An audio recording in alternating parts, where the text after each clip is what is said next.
एक नई चीजें मैं बताता हूं कि क्या वाकई में एनसीईआरटी पढ़नी चाहिए सिविल सेवा में, यूपीएससी में पढ़ना चाहिए एनसीईआरटी, है ना? तो मैं कहूंगा हाँ पढ़ना चाहिए, 100% पढ़ना चाहिए, है ना? परंतु कैसे पढ़ना चाहिए ये कौन बताएगा? सामान्यतः मैं देखता हूँ आजकल की रील्स का जमाना है कि हर गुरुजी खड़े होकर के रील्स में आके बोलते हैं कि एनसीईआरटी पढ़ो, एनसीईआरटी पढ़ो, है ना? और कई गुरुजी तो मैंने देखा है, ऐसे ऐसे भी मिले हैं कि ये बोलते हैं कि छठी से 12वीं तक की एनसीईआरटी पढ़ डालो, है ना? बच्चा जाता है क्योंकि गुरुजी का ओरा क्या है, रील्स का ओरा है बड़ा, कि भाई इतने लाखों लोगों ने सुना है तो भैया गुरुजी तो सर्वव्यापी है, सर्वव्यापक है, सर्वज्ञानी है ना? परंतु क्या छठी से 12वीं तक की अगर एनसीईआरटी वो बच्चा ले आएगा, जितने बच्चे में वजन नहीं होगा उतने से ज्यादा वजन की वो किताब खरीद के लाएगा, है ना? और उसका आउटकम क्या है? यानी कोई ये नहीं बताता कि पढ़ना कैसे और आउटकम कैसे लेना है उससे, है ना?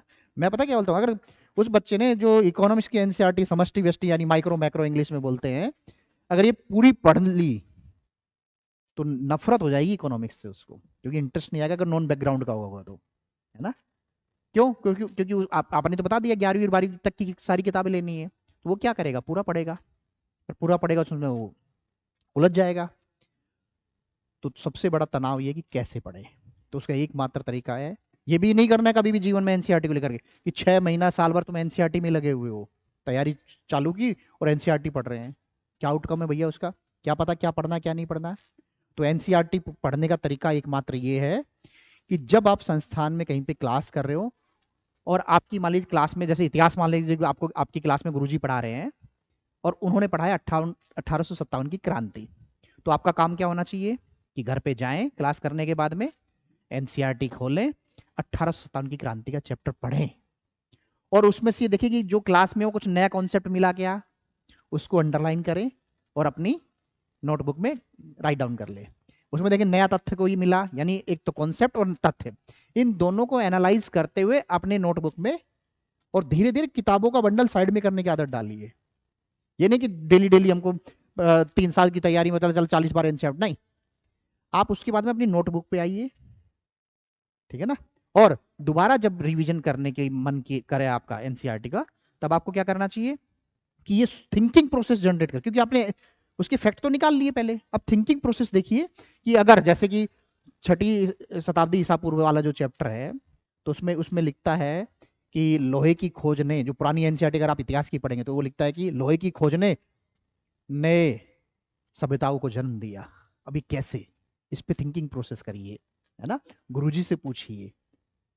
अगर ये तरीका जनरेट करेंगे, यानी क्लास पहले सुना, घर गए, फिर एनसीईआरटी का वही चैप्टर खोला, उसको पढ़ा, उससे एनालिटिकल जितने भी एक अप्रोच है उसकी, उसको हमने एनालाइज किया, फैक्चुअल अप्रोच है उसको निकाल के हमने राइट डाउन किया, और उस थिंकिंग प्रोसेस को जनरेट करके उसको क्वेश्चन में लेके आइए और गुरुजी से भी क्वेश्चन करिए कि सर ये लाइन के क्या मायने हैं। ये होता है तरीका एनसीईआरटी पढ़ने का। और रही बात क्या पढ़ना है, कौन सी एनसीईआरटी पढ़नी है, तो छठी से 12वीं तक की सारी एनसीईआरटी नहीं पढ़नी है, कुछ चंद एनसीईआरटी है। कभी मुझसे संपर्क कर लीजिएगा, मेरे पास में आ जाइए, ऑफिस में मैं सीट भी रखता हूँ, कि कुछ कुछ एनसीईआरटीज है कि छठी की है, 11वीं की है, कि 12वीं की है, 8वीं की है, कि इनमें से नई कौन सी है, पुरानी कौन सी है, तमिलनाडु बोर्ड की कौन सी पढ़नी है ना? इंग्लिश मीडियम को मैं बोलता हूँ कुछ केरला बोर्ड की पढ़नी है ना? वो एनसीईआरटीज का कॉम्बिनेशन होता है, जिसमें मुश्किल से छठी से 12वीं तक की अगर क्वांटिटी वाइज है ना, तो 20-30% भी नहीं होगा।